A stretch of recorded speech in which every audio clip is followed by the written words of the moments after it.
Brotxabi oroimenean, orain gutxi aurkeztutako bideoklip bat da, Kataluniako Zilulgo Gourekin batera abestutako kanta bat da, eta bertan, Bigarren Mundu Gerratean, Polonian gertatutako gertakarien inguruko irakurketa bat da, apur bat orain gutxiko Euskal Herriko historiarekin lotuta, ez?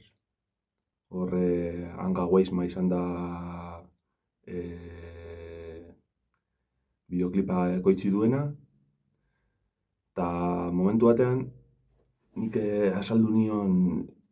Angari azaldu nion zeri buruz zijoan apur bat zeri buruz zijoa zen letrak, eta apur bat kuriosoa da, ez? Bai, esan ziren, nahi duzu bideoklipean zu agertzea? Eta esan nion, bai, agertuko nintzateke ni, eta txikitako irudiak pasatu nizkion, ez? Zergatik hau? Gu gazteak izan garen denporan, nahasmendu handia ondalako Bigarren Mundu Gerrate honetan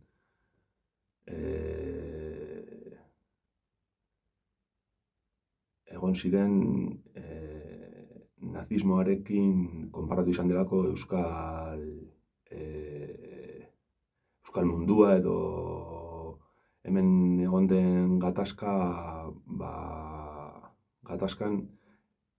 parte euskalduna askotan nazismoarekin konparatu izan delako, ez? Gu gazteak izan garen denboran.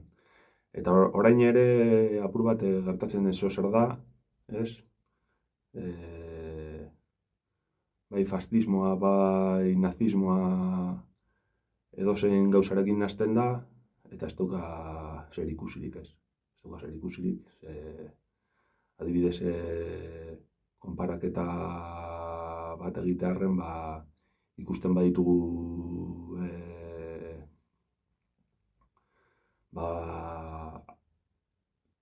Auschwitzeko irudi batzuk edo gaur egun Palestinan gertatzen diren gertakari batzuk, gauza askotan euskal tragediarekin konparatu daiteke, ez? Gernikan gertatu ziren bonbardaketak eta hemen egon den genozidio kulturalarekin konparatu daiteke, ez?